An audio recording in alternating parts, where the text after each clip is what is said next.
जय जगन्नाथ पिला माने शिक्षा सुजोग यूट्यूब चैनल आउ एक नुआ वीडियो को आपण मानकु स्वागत। आजिर वीडियो रे आमे अष्टम श्रेणी साहित्य सुरभि पुस्तकर तृतीय अध्याय कविता शपथ कवि अनंत पट्टनायक द्वारा रचित एही शपथ कवितार अभ्यास प्रश्न उत्तर आलोचना करिबा। तार उत्तर गुड़िक केमती लेखिबा, प्रश्न को बुझिबा, उत्तर लेखिबा। आमे आ पूर्वर शपथ कविताटी पढ़ई सारछु। जो माने न देखिचंती जाई देखि परिबे, तापर प्रश्न उत्तर बुझी परिबे। ठीक अछि।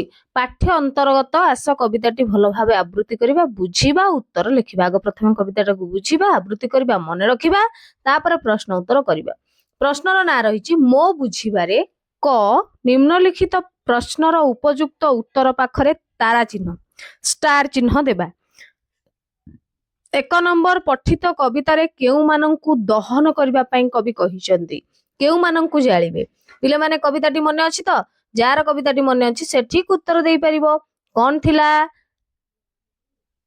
अग्नि सम दहिबी सुखे स्वार्थी जन मिथ्या कथा। ताले कोन दहिबा, कोन दहन करिबा पई कवि कहिसंती ना स्वार्थी जनर मिथ्या कथा अछि ना नहीं, तारका चिन्ह देई जे हमें। नेक्स्ट 2 नंबर झरणा सम झरी भी हसी पदटर तात्पर्य कोन? झरणा सम झरी भी हसी कोन थिला पिले माने गीतटी? झरणा सम झरी भी हसी तृष्णाकार रखिबी नाही। तेणु उत्तरटा कोन हबो?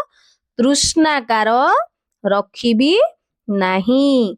नेक्स्ट 3 नंबर प्रश्न नभर सम स्वच्छ मुखे केउ भाव नथिबो बोली कवितारे कहैछि। पिले टिके कवितारे आमर गीतरे गोटे देइछि, एठी नभ देइछि। सेटा कोन देइछि? एटा आमर कवितारे पिले माने नभ देइनि, कवितारे देइछि जलर सम। टिके देखिदबा कि? ठीक अछि, देखिदबा एबे।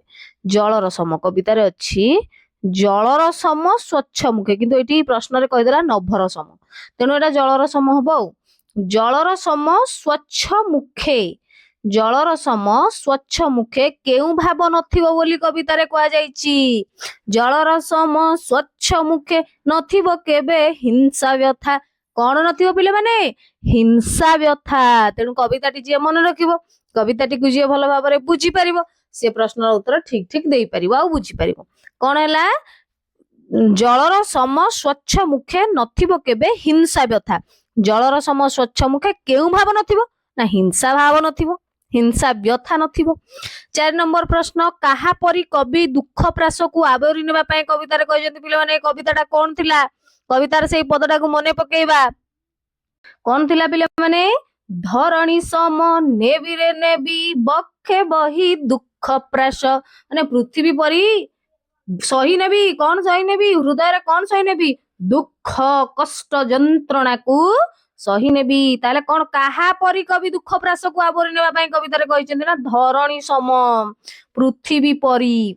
5 नंबर प्रश्न समता पथे चालिबा पई कवि केउ गान गाइबा पई कहिसंती?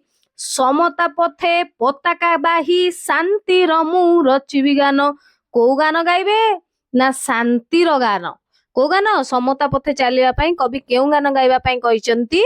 शांतिर गान गाइबा पई कवि कहिसंती। समता पथे चालिबा पई कवि शांतिर गान गाइबा पई चाहिछंती। ठीक अछि।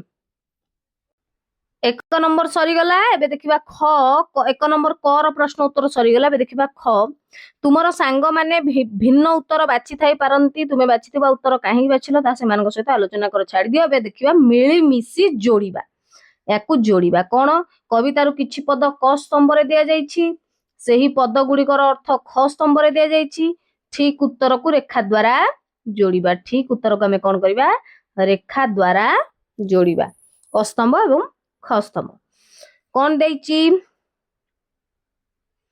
1 नंबर रे पक्षी सम गाइबी गीति हृदय हृदय उठिबो बाजी। तो कोन टा कोउठी के टाणीबा ना सरल विहंगर काकली परी समस्तंक हृदय रे प्रतिध्वनि सृष्टि करिबा। एटा टाणीबा एठी। ठीक अछि। गर्व भरे धर्मे बरी कर्मे मोरो टेकिबी सिर। कोन हबो ना स्वाभिमान रो सह धर्म को वर्ण करी कर्म करी चालिबी। नेक्स्ट रुग्ण जन पारुष रही शुश्रूषारे लागिबी तार। कोन उत्तर हबो? ରୁଗ୍ଣ ଜନର ସେବା ହିଁ ମାଧବ ସେବା। ତାପରେ ମୁହିଁ ତ ନୁହେଁ ମୋହରି ପାଇଁ ସବୁରି ଲାଗି ମୋହରି ପ୍ରାଣ, ଏଟା କଣ ହବ ନା ପରହିତ ପାଇଁ 3 ନମ୍ବର କୁଟଣ ହବ, ପରହିତ ପାଇଁ ନିଜ ଜୀବନକୁ ଉତ୍ସର୍ଗ କରିବା। ଠିକ ଅଛି ପିଲାମାନେ, ଦେଖିଦେଲ ତ? ଆଗକୁ ବଢିବା। ଏବେ କବିତାର ପଦ ଗୁଡିକ ଆଲୋଚନା କରିବା। କବିତାରୁ ଚୟନ କରାଯାଇଥିବା କେତେକ ପଦ ତଳେ ଦିଆଯାଇଛି, ସେଗୁଡିକୁ ଭଲ ଭାବରେ ପଢ ଓ ଚିନ୍ତା କର। ଆମେ ବୁଝି ସାରିଛେ ପୂର୍ବରୁ ଭିଡିଓରେ, ଗୋଟେ ଭିଡିଓରେ, ଯୋଉମାନେ ନ ବୁଝିଛନ୍ତି ବୁଝି ନିଅନ୍ତୁ। ସେଥିରୁ ତୁମେ କଣ ବୁଝିଲ ନିଜ ନିଜ ଭିତରେ ଆଲୋଚନା କର ଓ ଲେଖ। 1 ନମ୍ବର କ କଣ ଅଛି? ଏଟା 1 ନମ୍ବରଟା ରହିଛି। କ ନାଇଁ, ସିନ୍ଧୁ ସମ ଫେରାଇ ଦେବି ଯିଏ ସେ ଦେବ ସରଳ ହାସ, ଧରଣୀ ସମ ନେବିରେ ନେବି ବକ୍ଷେ ବହି ଦୁଃଖ ପ୍ରାସ। ୟାକୁ ବୁଝିଛେ, ଏବେ କେମିତି ଲେଖା ହବା ଆମେ ଟିକେ ଲେଖିବାକୁ ବର୍ଣ୍ଣନା କରିବାର ଅଛି, ଟିକେ ବୁଝେଇଦେଲେ ସରିଲା। ଉତ୍ତର କଣ ହବ ପିଲାମାନେ? 1 ନମ୍ବର, ସିନ୍ଧୁ ସମ ଫେରାଇ ଦେବି ଯିଏ ସେ ଦେବ ସରଳ ହାସ, ଧରଣୀ ସମ ନେବିରେ ନେବି ବକ୍ଷେ ବହି ଦୁଃଖ ପ୍ରାସ। ତାର ଉତ୍ତରଟା ଆମେ ଲେଖିବା। ଉକ୍ତ ପଂକ୍ତିଟି କବି ଅନନ୍ତ ପଟ୍ଟନାୟକଙ୍କ ରଚିତ ଶପଥ କବିତାରୁ ଆସିଅଛି। ପିଲାମାନେ ଏଠି ଶପଥକୁ ଟିକେ 2ଟା କମା ଭିତରେ ରଖିଦବ, କାହିଁକି ନା ଏଇଟା ହଉଛି କବିତାଟା, ୟାର ଗୁରୁତ୍ୱ ବଢେଇବା ପାଇଁ ଆସିଅଛି। ଏଥିରେ କବି ମନୁଷ୍ୟଙ୍କୁ ଉଦାର ଓ ସହନଶୀଳ ହେବାକୁ ପ୍ରେରଣା ଦେଇଛନ୍ତି। ସେ କହୁଛନ୍ତି ଯେ ଆମର ସ୍ୱଭାବ ସମୁଦ୍ର ପରି ହେବା ଉଚିତ। ଆମର ସ୍ୱଭାବଟା କେମିତି ହବ? ସମୁଦ୍ର ପରି ହେବ। ପୁଣି କଣ କହୁଛନ୍ତି? ପୁଣି କହୁଛନ୍ତି ସମୁଦ୍ରକୁ ଯିଏ ଯାହା ଦିଅନ୍ତି ସମୁଦ୍ର କାହାର କିଛି ରଖେ ନାହିଁ। ଯେଉଁମାନେ ଆମକୁ କିଛି ଦେଇଥାନ୍ତି ଆମେ ସେମାନଙ୍କୁ ସମୁଦ୍ର ପରି ଅଧିକ ଭାବରେ ଫେରେଇ ଦବା ଉଚିତ ଏବଂ ସରଳ ହାସରେ ସେଥିର ପ୍ରତିକ୍ରିୟା କରିବା ଉଚିତ। ସେହିପରି ପୃଥିବୀ ଯେପରି ଆମ ସମସ୍ତ ଦୁଃଖ ଓ କଷ୍ଟକୁ ଶାନ୍ତିରେ ସହିଯାଏ, ଆମେ ମଧ୍ୟ ସେପରି ସମସ୍ତ ଦୁଃଖ ଯନ୍ତ୍ରଣାକୁ ନିଜ ହୃଦୟରେ ଧାରଣ କରିବା ଉଚିତ। ଏହା ମାଧ୍ୟମରେ କବି ଦୟା, ଉଦାରତା ଓ ସହନଶୀଳତାର ମହତ୍ୱକୁ ବ୍ୟକ୍ତ କରିଛନ୍ତି।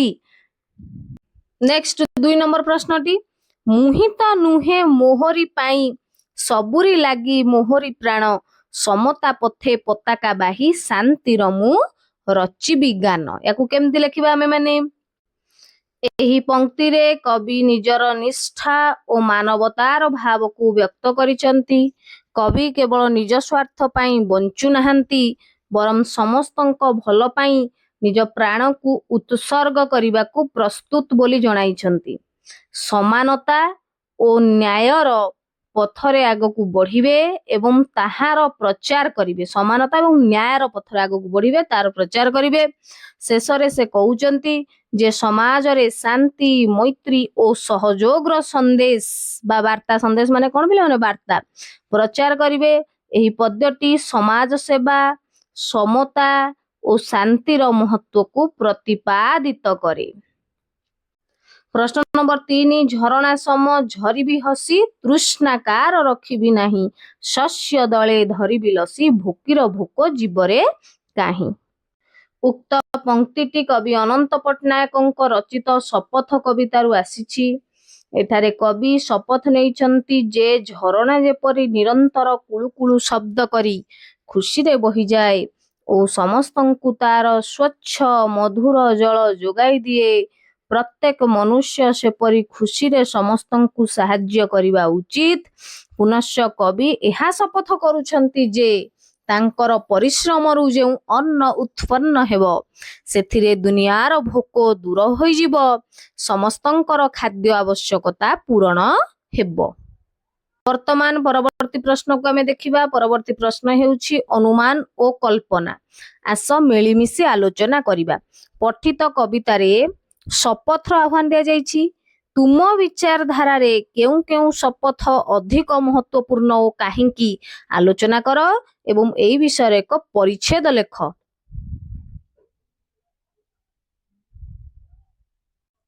ମାନେ ପରିଚ୍ଛେଦ ଲେଖିବା, ଗୋଟେ ବର୍ଣ୍ଣନା କରିବା, ଗୋଟେ ବଡ ଭାବରେ ଅନୁଚ୍ଛେଦ କରିକି ଲେଖିବା। ଉତ୍ତର, ପଠିତ କବିତାରେ ଶପଥର ଆହ୍ୱାନ ଦିଆଯାଇଛି।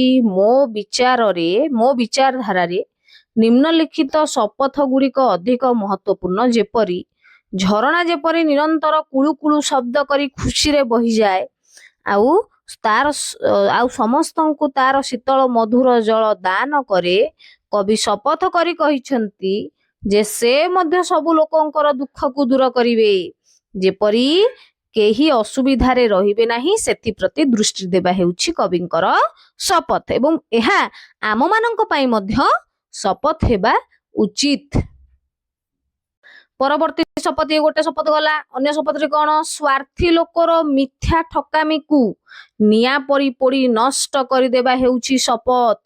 ପର୍ବତ, ଝଡ଼, ବର୍ଷା, ଖରା ସବୁ ସହି ଅଟଳ ହୋଇ ଠିଆ ହୁଏ।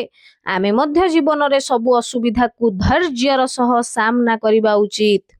ଜୀବନରେ ଯେତେ ବଡ଼ ବିପଦ ଆସିଲେ ବି, ହଠାତ୍ ବଡ଼ ଦୁଃଖ ପଡ଼ିଲେ ବି ଡରି ନ ଯାଇ ଅବିଚଳିତ ଭାବରେ ତାର ସାମ୍ନା କରିବା ହେଉଛି ଶପଥ। ନିଜର କର୍ମ ଦ୍ୱାରା ମଥା ଟେକି ସମ୍ମାନର ସହ ବଞ୍ଚିବା ହେଉଛି ଶପଥ। ସମୁଦ୍ର ଯେପରି ନଦୀରୁ ପାଣି ନେଇ ତାକୁ ବାଷ୍ପ କରି ମେଘ ରୂପରେ ଆହୁରି ଅଧିକ କରି ଫେରାଏ, ଆମେ ମଧ୍ୟ ସେମିତି ଯିଏ ଯାହା ଦେବ ତାକୁ 100 ଗୁଣ କରି ଫେରାଇ ଦେବା। ପୃଥିବୀ ଯେପରି ଭଲ ମନ୍ଦ, ଫୁଲ, କଣ୍ଟା ସବୁକୁ ନିଜ ଉପରେ ଧାରଣ କରେ, ଅଭିଯୋଗ କରେ ନାହିଁ। ଏଟା କରିନାହିଁ ହେଇଯାଇଛି ପିଲାମାନେ, ଅଭିଯୋଗ କରେ ନାହିଁ।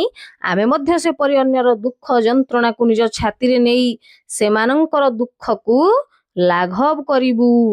ପୁନଶ୍ଚ ଆଉ ଗୋଟେ ଶପଥ ରହିଛି, ଦୁଃଖୀ ଲୋକର ସେବା କରିବା। ଯେଉଁଠି ମୃତ୍ୟୁ, ଧ୍ୱଂସ, ନିରାଶା ରାଜୁତି କରୁଥିବ, ଯେଉଁଠି ସବୁ ଶେଷ ହେଉଛି ବୋଲି ଲାଗୁଥିବ, ସେଠି ମୃତ୍ୟୁ ଆଗରେ ଆମେ ହାର ମାନିବୁ ନାହିଁ। ନୂଆ ଜୀବନ ଓ ନୂଆ ସୃଷ୍ଟିର ଆରମ୍ଭ ହେବ। ଚକ୍ଷୁହୀନ ବ୍ୟକ୍ତିର ଚକ୍ଷୁ ଏବଂ ଖଞ୍ଜ କିଏ ନା ଛୋଟା ବ୍ୟକ୍ତିର ଯଷ୍ଟି ବା ବାଡ଼ି ହେବା ହେଉଛି ଆମର ଶପଥ।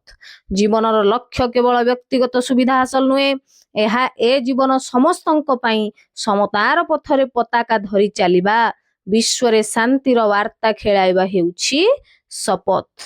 ବାସ୍ତବିକ ଶପଥ କବିତାଟି ପ୍ରାସଙ୍ଗିକ ହୋଇପାରିଛି। ଖ ନମ୍ବର ପ୍ରଶ୍ନ ରହିଛି, ଧରଣୀ ସମ ନେବିରେ ନେବି ବକ୍ଷେ ବହି ଦୁଃଖ ପ୍ରାସ ଉକ୍ତ ପଦରେ କବିଙ୍କର ଆହ୍ୱାନକୁ ସାର୍ଥକ କରିବା ପାଇଁ କବି ଏଇ ଯୋଉ ଆହ୍ୱାନ ଦେଇଛନ୍ତି, ଏଇ ଯୋଉ ଡାକରା ଦେଇଛନ୍ତି, ତାକୁ ସଠିକ ରୂପ ଦେବା ପାଇଁ ତୁମେ କେଉଁ ଭଳି କାର୍ଯ୍ୟ କରିବା କଥା ଭାବୁଛ ଆଲୋଚନା କର। ତୁମେ କଣ କରିପାରିବ? ଖ ଉକ୍ତ ପଦରେ କବି ଆମକୁ ଧରଣୀ ପରି ସହନଶୀଳ, ଦୟାଳୁ ଓ ସହାନୁଭୂତିଶୀଳ ହେବାକୁ ଆହ୍ୱାନ କରିଛନ୍ତି। ଏହି ଆହ୍ୱାନକୁ ସାର୍ଥକ କରିବା ପାଇଁ ମୁଁ ମୋ ଜୀବନରେ ଅନ୍ୟମାନଙ୍କର ଦୁଃଖକୁ ବୁଝିବା ଓ ସେଥିରେ ସହଭାଗୀ ହେବାକୁ ଚେଷ୍ଟା କରିବି। ଦୁର୍ବଳ ଅସହାୟମାନଙ୍କୁ ସାହାଯ୍ୟ କରିବି, ଯେପରିକି ଗରିବଙ୍କୁ ଖାଦ୍ୟ ଓ ବସ୍ତ୍ର ଦେବା, ରୋଗୀଙ୍କ ସେବା କରିବା ଇତ୍ୟାଦି। ସମାଜରେ ସମସ୍ତଙ୍କ ସହିତ ସମାନ ଭାବରେ ବ୍ୟବହାର କରି ଦୟା, ପ୍ରେମ ଓ ସହିଷ୍ଣୁତାକୁ ବଢାଇବି। ପରବର୍ତ୍ତୀ ପ୍ରଶ୍ନ, ଗ ନମ୍ବର ଶପଥ କବିତାରେ ତୁମେ କେତୋଟି ଶପଥକୁ ନିଜେ ସାକାର କରିପାରିବ ସାଙ୍ଗସାଥୀ ମାନଙ୍କ ସହିତ ଆଲୋଚନା କର। ଏଇ ଯୋଉ ଶପଥ କବିତାରେ ଅନେକ ଗୁଡିଏ ଶପଥ ରହିଲା, ସେଇଥିରୁ କେଉଁ କେଉଁ ଶପଥ ଏବଂ କେତେଟା ଶପଥକୁ ତୁମେ ପୂରଣ କରିପାରିବ ସେଟା ଆଲୋଚନା କରିବ। ମାନେ ସେଟା ତୁମ ଉପରେ ରହିଲା, ତୁମେ ଗୋଟିଏ କି ଦୁଇଟି କି ତିନୋଟି କି ସବୁତକ ଲେଖିଦବ। ନହେଲେ ଯେ ମୁଁ ମୋ ଜୀବନରେ ସବୁତକ କବି ଯେଉଁ ଯେଉଁ ଶପଥ କରିଛନ୍ତି ମୁଁ ସମସ୍ତ ଶପଥକୁ ପୂରଣ କରିବି ବା ପୁରା କରିବି, ସାକାର କରିବି, ଏ କଥାଟା ଲେଖିବ, କହିବ। ଏଟା ଲେଖିବା ପାଇଁ ନାହିଁ, ଆଲୋଚନା କରିବା ପାଇଁ କୁହାଯାଇଛି। ଆଚ୍ଛା, ଏଟା ଲେଖିପାରିବ ଯେ ସମସ୍ତ ଶପଥ, କବିତାରେ ଥିବା ସମସ୍ତ ଶପଥକୁ ମୁଁ ସାକାର କରିବି। ନେକ୍ସଟ, ଘ ନମ୍ବର ସମାଜର କେଉଁ କେଉଁ ବର୍ଗର ବ୍ୟକ୍ତିମାନଙ୍କୁ ସହାୟତା ପ୍ରଦାନ କରି ପାରିବ ପଠିତ କବିତା ମାଧ୍ୟମରେ ଆଲୋଚନା କର। ସମାଜର କେଉଁ କେଉଁ ବର୍ଗର ବ୍ୟକ୍ତିମାନଙ୍କୁ ସହାୟତା ପ୍ରଦାନ କରିବ। ପଠିତ କବିତାରେ କବି ଧରଣୀ ପରି ସମସ୍ତଙ୍କୁ ଆଲିଙ୍ଗନ କରିବା ଓ ଦୁଃଖକୁ ବୋହିବାର ମହାନ ଆଦର୍ଶ ଦେଇଛନ୍ତି। ଏହା ଆଧାରରେ ସମାଜର ଯେଉଁ ବର୍ଗର ବ୍ୟକ୍ତିମାନଙ୍କୁ ସହାୟତା କରିବା ଉଚିତ ସେମାନେ ହେଲେ ଗରିବ ଓ ଅସହାୟ ଲୋକ, ଯେଉଁମାନେ ଦିନକୁ ଦିନ ଜୀବନ ଯାପନ ପାଇଁ ସଂଘର୍ଷ କରୁଛନ୍ତି, ରୋଗୀ, ଅସୁସ୍ଥ ବ୍ୟକ୍ତି, ଯେଉଁମାନଙ୍କୁ ସେବା ଓ ସାନ୍ତ୍ୱନା ଦରକାର, ବୃଦ୍ଧ ଓ ନିରାଶ୍ରୟ ଲୋକ, ଯେଉଁମାନେ ପ୍ରେମ ଓ ସାହାରା ଆଶା କରନ୍ତି, ଏହା ସହ ଅନାଥ ଶିଶୁମାନେ ଓ ଶିକ୍ଷାରୁ ବଞ୍ଚିତ ଛାତ୍ରଛାତ୍ରୀମାନେ ସମସ୍ତଙ୍କୁ ଆମେ କଣ କରିବା ନା ସମସ୍ତଙ୍କୁ ସହାୟତା ପ୍ରଦାନ କରିବୁ। ଅନାଥ ଶିଶୁମାନେ ଶିକ୍ଷାରୁ ବଞ୍ଚିତ ଛାତ୍ରଛାତ୍ରୀ ମାନଙ୍କୁ ସହାୟତା ପ୍ରଦାନ କରିବି। ଏବେ ଦେଖିବା କବିତା ରଚନା। ପଠିତ କବିତାଟିରେ ମିଥ୍ୟା କଥା, ହିଂସା, ବ୍ୟଥା, ଅଦ୍ରିସମ ଧୈର୍ଯ୍ୟ, ଦୁଃଖ ପ୍ରାସ, ଶାନ୍ତିର ଗାନ ପ୍ରଭୃତି ପଦ ଗୁଡ଼ିକର ବୈଶିଷ୍ଟ୍ୟକୁ ଆଲୋଚନା କରି ଏସବୁର ଭାବଧାରାକୁ ନେଇ କିଛି କବିତା ଲେଖିବାକୁ ଚେଷ୍ଟା କର। এই ବିଷୟରେ ତୁମେ ଶିକ୍ଷକ, ସାଙ୍ଗସାଥୀ, ପିତାମାତା ଆଦିଙ୍କ ସାହାଯ୍ୟ ନେଇ ପାରିବ। ରହିଲା ପିଲାମାନେ ଏଠି କବିତା ରଚନା। ମିଥ୍ୟା କଥା ଛାଡ଼ି ଦେଇ ସତ୍ୟ ପଥେ ଚାଲିବା, ହିଂସା ବ୍ୟଥା ଦୂର କରି ପ୍ରେମ ଦୀପ ଜାଳିବା, ଅଦ୍ରିସମ ଧୈର୍ଯ୍ୟ ଧରି ବିପଦକୁ ସହିବା, ଦୁଃଖ ପ୍ରାସ ଭୁଲି ଯାଇ ହସି ହସି ଜିଇବା, ଜୀବନ ଜିଇବା। ଜୀବନ ଜିଇବା ଲେଖିପାରିବ, ନହେଲେ ଖାଲି ଜିଇବା ବି ଲେଖିପାରିବ। ଶାନ୍ତିର ଗାନ ଗାଇ ଆମେ ସମ୍ପ୍ରୀତି ବଢାଇବା, ମନୁଷ୍ୟତାର ମୂଲ୍ୟ ଧରି ସୁନ୍ଦର ଜଗତ ଗଢିବା, ମିଳିତ ହୋଇ ଆଗେ ବଢି ଭଲ ପାଇବା ବଢାଇବା, ଏମିତି ନୂଆ ସମାଜ ଗଢି ସବୁଠି ଆଲୋକ ଢାଳିବା। ବର୍ତ୍ତମାନ ଆମେ କରିବା ସର୍ଜନଶୀଳତା। ଶପଥ କବିତାରେ ସୂର୍ଯ୍ୟ ସମ ଜଳିବି, ପବନ ସମ ଛୁଇଁ, ଝରଣା ସମ ଝରିବି, ଅଗ୍ନି ସମ ଦହିବି ଆଦିରେ ବିଶେଷ୍ୟ ପଦ ଗୁଡା କଣ କଣ ନା ସୂର୍ଯ୍ୟ ଯୋଉଟା ନାକୁ ବୁଝାଉଛି, ପବନ, ଝରଣା, ଅଗ୍ନି, ତା ସହିତ କ୍ରିୟାପଦ ଗୁଡାକ କଣ କଣ ଛୁଇଁ, ଝରିବି, ଦହିବି, ଏଇ ସବୁ ବ୍ୟବହୃତ ହୁଏ। ସେହିପରି ତୁମେ କବିତାରୁ ଯେକୌଣସି ବିଶେଷ୍ୟ ପଦଟିଏ ବାହାର କରି ପଦ ରଚନା କର ଓ ଶ୍ରେଣୀରେ ତାକୁ ଆବୃତ୍ତି କର। କେମିତି ଲେଖିବ ତାର ଗୋଟେ ଉଦାହରଣ ଦେଇଛି। ଉଦାହରଣ ଦେଇଛି ଧରଣୀ। ଧରଣୀର କେମିତି ଲେଖା ହବ? ଧରଣୀ ସମ ବକ୍ଷେ ଧରି, ଧରଣୀ ସମ ସହିବି ମୁହିଁ, ଧରଣୀ ସମ ଗୁରିବି ମୁହିଁ। ସେମିତି ଆମେ ଲେଖିବା। ସୂର୍ଯ୍ୟଙ୍କୁ ନେଇକି ଲେଖିପାରିବା, ଚନ୍ଦ୍ରକୁ ନେଇକି ଲେଖିପାରିବା, ଝରଣାକୁ ନେଇକି ଲେଖିପାରିବା। ସର୍ଜନଶୀଳତା ଯୋଉ ଥିଲା ଆମର ପ୍ରଶ୍ନ, ଅଗ୍ନି ସମ। ଅଗ୍ନି ଅଗ୍ନି ସମ ତ ଲେଖିବାନି, ଏଟାକୁ ଖାଲି ଅଗ୍ନି ଲେଖା ହବ। ଅଗ୍ନି ସମ ଜଳିବି ମୁହିଁ, ଅଗ୍ନି ସମ ତାପ ଦେବି, ଅଗ୍ନି ସମ ଅନ୍ୟାୟ ଦହିବି। ସେମିତି ସୂର୍ଯ୍ୟ। ସୂର୍ଯ୍ୟଙ୍କର କଣ? ସୂର୍ଯ୍ୟ ସମ ଉଠିବି ମୁହିଁ, ସୂର୍ଯ୍ୟ ସମ ଆଲୋକ ଦେବି, ସୂର୍ଯ୍ୟ ସମ ଅନ୍ଧକାର ହଟାଇବି। ସେମିତି ଅଦ୍ରି। ଅଦ୍ରି ମାନେ ପିଲାମାନେ କଣ? ଅଦ୍ରି ମାନେ ପର୍ବତ। ଅଦ୍ରି ସମ ଲେଖିବାନି, ଅଦ୍ରି। ଅଦ୍ରି ସମ ଦୃଢ ହେବି ମୁହିଁ, ଅଦ୍ରି ସମ ଅଟଳ ରହିବି, ଅଦ୍ରି ସମ ସହିବି ସବୁ। ନେକ୍ସଟ ଝରଣା। ଝରଣା ସବ ବହିବି ମୁହିଁ, ଝରଣା ସମ ଶୀତଳ ହେବି, ଝରଣା ସମ ସେବା କରିବି।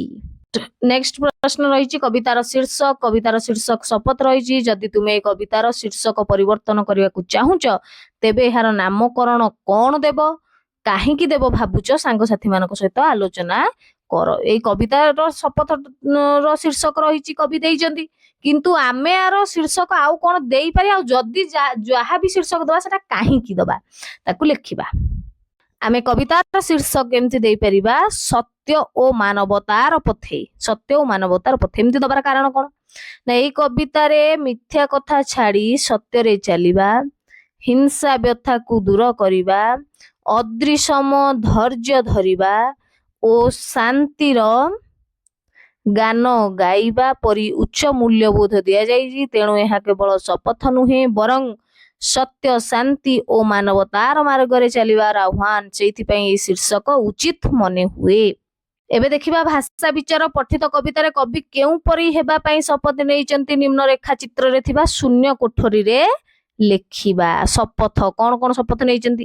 ଯେମିତି ଉଦାହରଣ ଗୋଟେ ଦିଆଯାଇଛି, ସୂର୍ଯ୍ୟ ସମ ଜଳିବି, ସେମିତି ଝରଣା ସମ ଝରିବି, ଅଗ୍ନି ସମ ଦହିବି, ପକ୍ଷୀ ସମ ଗୀତି ଗାଇବି। ପୁଣି ଆମେ ଲେଖିପାରିବା ଅଦ୍ରି ସମ ଧୈର୍ଯ୍ୟ ଧରିବି, ସିନ୍ଧୁ ସମ ଫେରାଇ ଦେବି, ଧରଣୀ ସମ ନେବି, ଝରଣା ସମ ଝରିବି। ଥିଲା ଝଳିବି ଦରକାର ନାହିଁ, ଝରଣା ସମ ଝରିବି। ବର୍ତ୍ତମାନ ଖ ନମ୍ବରକୁ ଦେଖିବା। କବିତାରୁ ଅଣାଯାଇଥିବା କିଛି ଶବ୍ଦ ତଳେ ଗାର ଦିଆଯାଇଛି ଏବଂ ସେହି ଶବ୍ଦ ମାନଙ୍କର ପାର୍ଶ୍ୱରେ କେତେକ ସମାର୍ଥବୋଧକ ଶବ୍ଦ ଦିଆଯାଇଛି। ଯେଉଁ ଶବ୍ଦଟି ସେମାନଙ୍କ ମଧ୍ୟରୁ ଅଲଗା ଅର୍ଥ ବୁଝାଉଛି ତା ଦେହରେ ଗୋଲ ବୁଲେଇବା। ଯେମିତିକି ସୂର୍ଯ୍ୟ, ସମାର୍ଥବୋଧକ ଶବ୍ଦ ରହିଛି ରବି, ଦିବାକର, ସୁଧାକର। ପିଲାମାନେ ସୁଧାକର ମାନେ ଚନ୍ଦ୍ର, କିନ୍ତୁ ଏଠି ରବି ଆଉ ଦିବାକର ହଉଛନ୍ତି ସମାର୍ଥବୋଧକ ଶବ୍ଦ, ଯୋଉଟା ଅଲଗା ତା ଦେହରେ ଗୋଲ ବୁଲେଇବା। ସେମିତି କରିବା। ଏବେ ପବନ। ପବନର କଣ ଦେଇଛି? ଅନଳ ସମୀର ପ୍ରଭଞ୍ଜନ ଅନଳ ଅନଳଟା ହଉଛି ଏଠି ଅଲଗା କାହିଁକି କାରଣ ଅନଳ ମାନେ ନିଆଁ ଅନିଳ ମାନେ ପବନ ସମର ଆଉ ପ୍ରଭଞ୍ଜନ ହଉଛନ୍ତି ସମର ଆଉ ପ୍ରଭଞ୍ଜନ ହଉଛନ୍ତି କଣ ସମୀର ଏବଂ ପ୍ରଭଞ୍ଜନ ହଉଛନ୍ତି ପବନର ସମାର୍ଥବୋଧକ ଶବ୍ଦ ସେମିତି ଅଦ୍ରି ଅଦ୍ରି ଦେଇଛି ପଡିଆ ଶିଖରୀ ପର୍ବତ ଶିଖରୀ ମାନେ ବି ପର୍ବତ ପର୍ବତ ମାନେ ବି ପର୍ବତ କିନ୍ତୁ ପଡିଆଟା ହଉଛି ଅଲଗା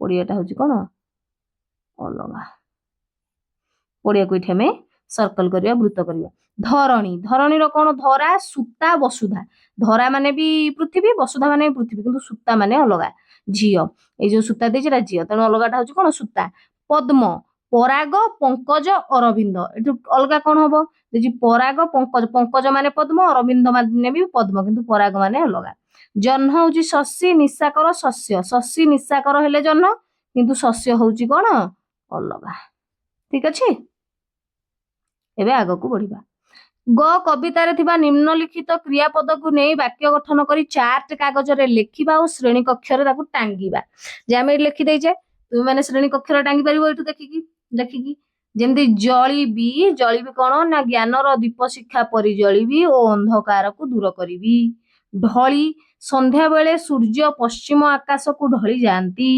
खेली पिलाटी खेली खेली थकी पड़िला पुणी झरीबी मु झरणा परी झरीबी और प्रत्येकंकर तृष्णा हरण करिबी दहिबी सूर्य परी स्वार्थी लोकर मिथ्या अहमिका को दहिबी पुणी गाइबी पक्षी परी सुंदर स्वर रे गीत गाइबी और समस्त को मुग्ध करिबी दैनंदिनी तुमे जे कोनोसी गोटे दिनर कार्यकलाप उपरे ध्यान दियो एवं तुमर दैनंदिन पुस्तिका डेली डायरी जोड़ा रही लेख जे तुमे केउ समय हसी गीत गाई और कांदी करिवो एबे पाठ्य बहिर्भूत एगुड़ाक आमर एबे प्रश्न पाई दरकार नाही तो पिले माने एठी आमे शपथ कवितार समस्त प्रश्न उत्तर को आलोचना करदेले बुझिले जो माने एथरु खातारु लेखिबा कथा खातारे एई वीडियो को देखि लिखि पारिबे ताकू पढिबे मने रखिबे एग्जाम टाइम रे दरकार हबो हां पूर्व वर्षरु बोर्ड परीक्षा आरंभ हो जाइए ए वर्ष मध्य अष्टम एवं पंचम बोर्ड परीक्षा हम ध्यान दे